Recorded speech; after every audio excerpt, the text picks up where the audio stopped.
Hi guys, welcome to the channel.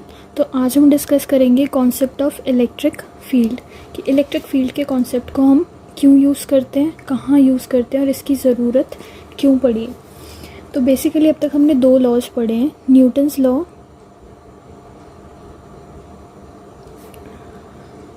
And Coulomb's law. ये दोनों laws हमें किस चीज़ में हेल्प करते थे? To find out magnitude and direction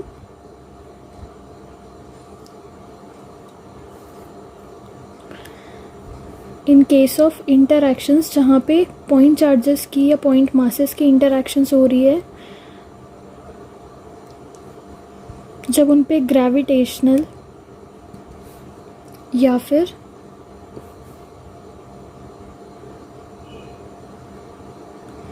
electric forces लग रही होती हैं, तो हम इन दोनों लॉज को यूज़ करते हैं, न्यूटन्स लॉ और कूलम्स लॉ को। तो इन दोनों लॉज को यूज़ करके हम मैग्नीट्यूड और डायरेक्शन निकाल सकते हैं जब भी चार्जेस के ऊपर, मासेस के ऊपर ग्रेविटेशनल फोर्स या इलेक्ट्रिक फोर्स लग रही होती है। तो इलेक्ट्रिक फील्ड के कॉन्सेप्ट की हमें ज़रूरत क्यों पड़ी? सपोज़ हमारे पास कोई भी मास है m, ठीक है, उस मास के ऊपर चार्ज जो है वो डिस्ट्रीब्यूट हो सकता है। चार्ज पॉजिटिव हो सकता है, चार्ज नेगेटिव भी हो सकता है। ज़रूरी नहीं है कि जो इंटरैक्शंस हो रही हैं चार्जेस में, वो चार्जेस जो हैं वो पॉइंट चार्जेस ही हों। जब पॉइंट चार्जेस होंगे तो हम कूलम्स लॉ को यूज़ कर लेंगे, बट हर बार ऐसा केस नहीं आएगा। केसेस ऐसे भी हो सकते हैं जिसमें एक मास हो और मास पे जो है वो डिस्ट्रीब्यूशन हो चार्जेस की, तो उस केस में हमें इंटरैक्शंस जो होगी उन्हें हम कैसे कैलकुलेट करेंगे? उन इंटरैक्शंस में जो फोर्सेस लग रही होगी इन मासेस के ऊपर जिन पर चार्जेस हैं, तो हम उन्हें कैसे कैलकुलेट करेंगे? तो इसके लिए हमें इलेक्ट्रिक फील्ड के कॉन्सेप्ट की ज़रूरत पड़ी। सो यहाँ से इलेक्ट्रिक फील्ड का कॉन्सेप्ट इंट्रोड्यूस हुआ था। तो अगर हमसे पूछा जाए कि ये जो इलेक्ट्रिक फील्ड है, इनका ओरिजिन कहाँ से हुआ, ठीक है, इनका मेन ओरिजिन कहाँ से होता है, या फिर इन इलेक्ट्रिक फील्ड की वजह से फोर्सेस लग रही होती हैं, तो इन इलेक्ट्रिक फील्ड्स का जो ट्रांसफ़र है एक बॉडी से दूसरी बॉडी में, जो मोड ऑफ ट्रांसफ़र है, उसे हम कैसे एक्सप्लेन करेंगे? इन बातों का हमारे पास कोई जवाब नहीं है, ठीक है। इलेक्ट्रिक फील्ड का ओरिजिन कहाँ से हुआ, इनका मोड ऑफ ट्रांसफ़र क्या है, ट्रांसफ़र कैसे होती हैं, इन चीज़ों को हम एक्सप्लेन अभी नहीं कर सकते। तो ये क्वेश्चंस अनआंसर्ड हैं, ठीक है। इलेक्ट्रिक फील्ड को एक्सप्लेन करने के लिए फील्ड थ्योरी आई थी। ये फील्ड थ्योरी जो थी ये दी थी माइकल फैराडे ने।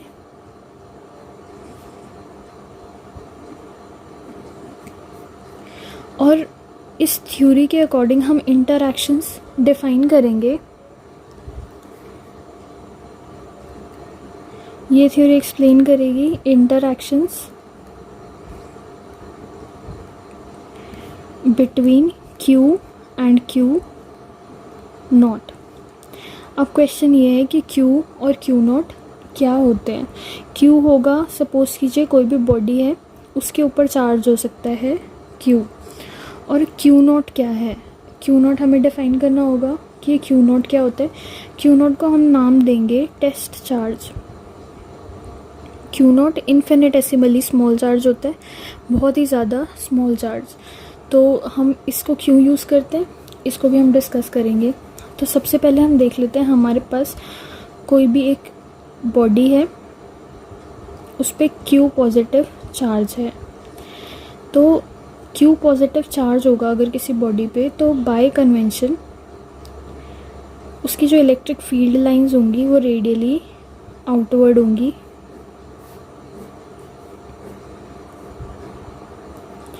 और अगर हमारे पास कोई Q नेगेटिव चार्ज होगा तो बाय कन्वेंशन उसकी जो इलेक्ट्रिक फील्ड लाइंस होंगी वो रेडियली इनवर्ड होंगी। एंड बाय कन्वेंशन जो हम टेस्ट चार्ज Q नॉट की बात कर रहे हैं, Q नॉट जो होता है वो इन्फिनिटेसिमली स्मॉल चार्ज होता है, मतलब वेरी वेरी स्मॉल चार्ज।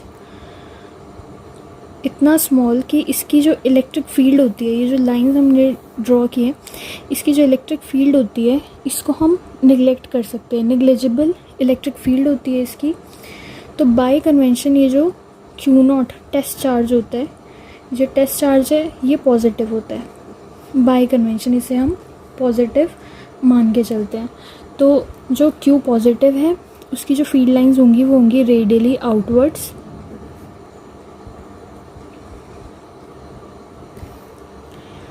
जो Q नेगेटिव है उसकी जो फील्ड लाइंस होंगी वो होंगी रेडियली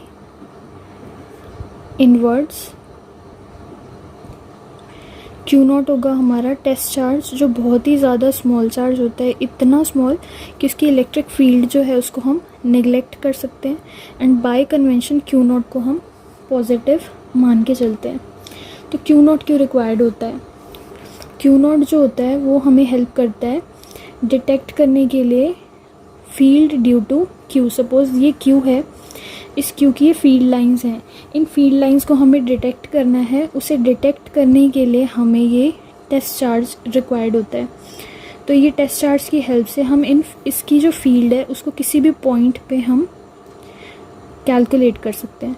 तो इसलिए हमें Q0 को इंट्रोड्यूस करना पड़ा है। तो जो फील्ड थ्योरी है वो एक्सप्लेन करती है कोई भी चार्ज जो Q पड़ा है और जो टेस्ट चार्ज होगा Q0, उनके बीच की इंटरैक्शंस को बताएगी। तो बेसिकली हमें करना क्या होगा, कोई भी बॉडी पड़ी है, उस बॉडी से, वो चार्ज बॉडी है तो उसके आसपास इलेक्ट्रिक फील्ड होगी। उस बॉडी के पास किसी भी पॉइंट P पे अगर हमें इलेक्ट्रिक फील्ड की कितनी इंटेंसिटी है, इस फील्ड की वजह से कितनी फोर्स लग रही है, उसे फाइंड आउट करना है। तो जिस भी पॉइंट पे हमें फाइंड आउट करना है, हम क्या करेंगे, उस पॉइंट पे हमारे टेस्ट चार्ज Q0 को प्लेस कर देंगे और फिर उस बॉडी और उस टेस्ट चार्ज के बीच की इंटरैक्शंस को स्टडी करेंगे।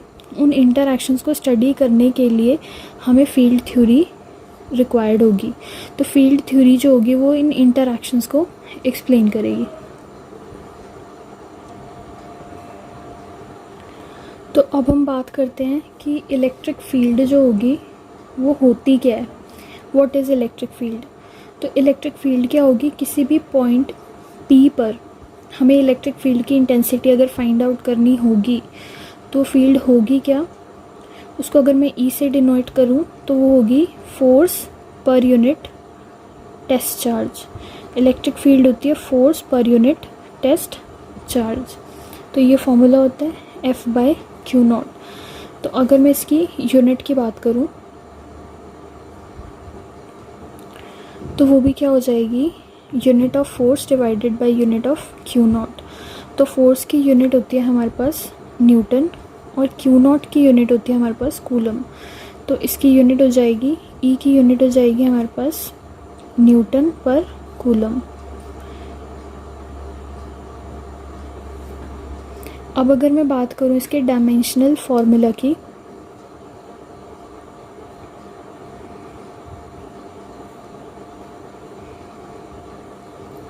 तो डायमेंशनल फार्मूला भी क्या होगा E का, dimensional formula of force divided by dimensional formula of Q0।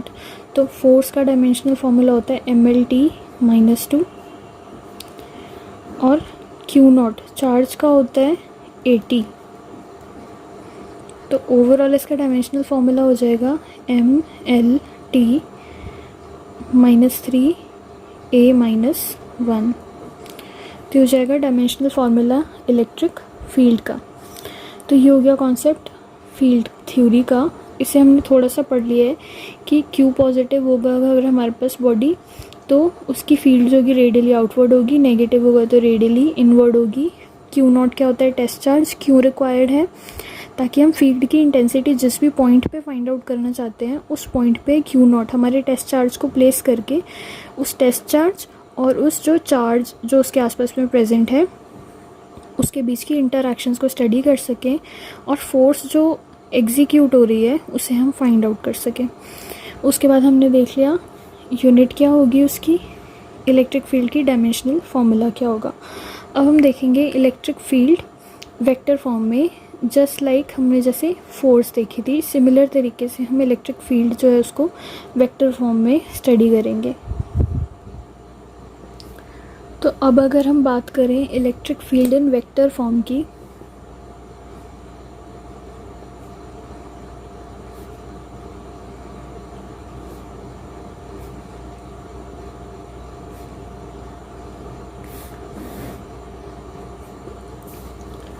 तो हमें पता है कि कोई भी एक चार्ज बॉडी होगी हमारे पास, ठीक है, चार्ज है उस बॉडी पे, मान लीजिए Q, और हमें इस पॉइंट P पे इस चार्ज की जो फील्ड है उसे फाइंड आउट करना है।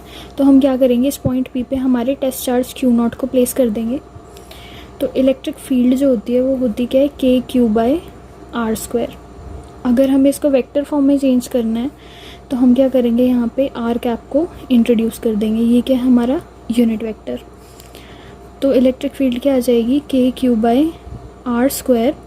r कैप को हम लिख सकते हैं r vector divided by r का मैग्नीट्यूड। ये हम पहले भी डिस्कस कर चुके हैं कि हम r कैप को ऐसे लिख सकते हैं। तो इलेक्ट्रिक फील्ड हमारे पास किसके इक्वल आ जाएगी, KQ/r³ r वेक्टर। तो ये हो जाएगी हमारी इलेक्ट्रिक फील्ड इन वेक्टर फॉर्म, जो कि हमें डायरेक्शन भी बता देगी इलेक्ट्रिक फील्ड की डायरेक्शन इस फॉर्मूला से पता चल जाएगी। तो ये हमारी electric field in vector form. So I hope this was helpful for you. So far that's it for this video. Thank you so much for watching.